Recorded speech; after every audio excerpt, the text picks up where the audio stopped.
let's see if blacklisted individuals are here. Yes, they are. Sporting your shirts and everything. Blacklisted. Blacklisted. How do you feel? Feel good. We did what we came to do. Yeah? We came to eat. Can eat. That's right. Now, I liked the... What do you call that? Is it like stick fighting or what is it called? It's a form of stick fighting, but we'll just call it for a little generalized term of stage combat. Stage combat. So, have you guys trained in that? Yes. Obviously. Yes. Because, I mean, you look professional at it, so obviously you've trained in it. So, how long have you been doing that? Shoot, I've been doing martial arts since I was 7, so it's always been a constant in my life. Yeah.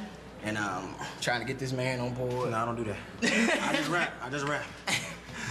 Nice. Well, it was definitely a different aspect of the show. It's very cool. So, the political aspect of the words. Tell me a little bit about that. I mean, what are you guys really hoping to get through your lyrics? We try to say the things that need to be said. Everything that the opposite of what you hear on the radio all the time. We want to, make things balanced in the rap game. That's right. I mean, we're not looking to change anything. I mean, everybody don't take us the wrong way. But there's a time for you to dance. There's a time for you to fight and do all that stuff. And then there's a time for us to handle the situations that are affecting our community directly, especially the negative things. And I don't feel like rap music is doing that enough. So we overdo it. Right. Well, hey, it's always better to have something, good to talk about with your lyrics, and you guys definitely have something positive to say out there. So your names, Blacklisted Individuals, what exactly does that mean? Where'd you get up with that name?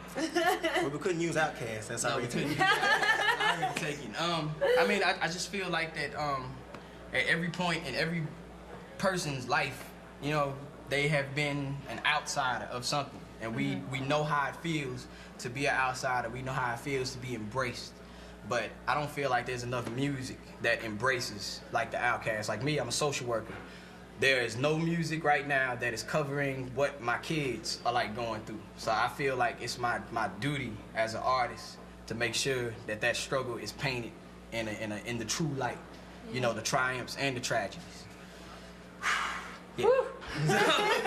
Get it out there. All right, so how did you guys find out about Famecast? I actually registered for Famecast in season 1, but didn't really, I guess, take it too seriously. I can't win this. I'm not gonna win, so I'm not gonna pay attention to it.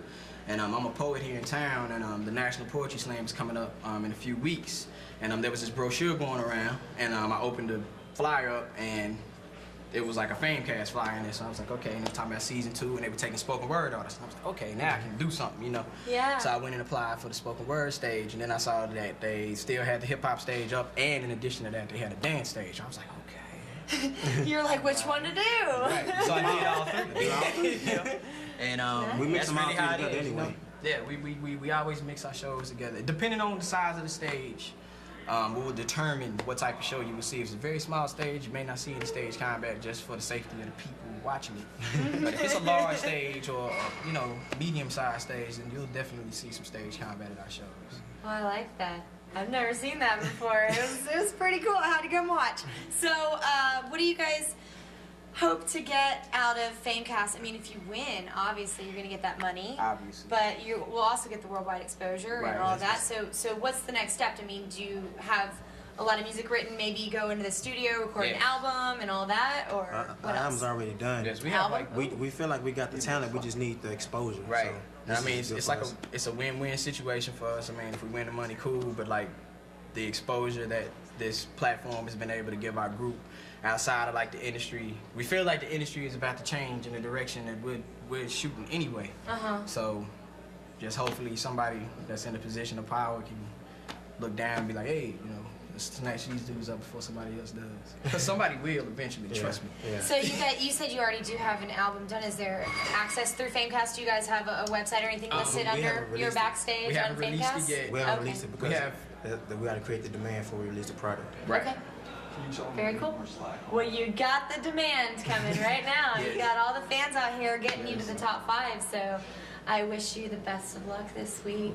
And it was a great show out there. Thank you. Can I shout out somebody? You can shout out to whoever you want. I want to shout out all my kids at LifeWorks. If y'all are watching this, y'all know I love y'all. Just keep fighting. I want to shout out all the people I work with. And I want to shout out all the single parents out there because I know what you're dealing with. And he works at Dell. Man, don't do that.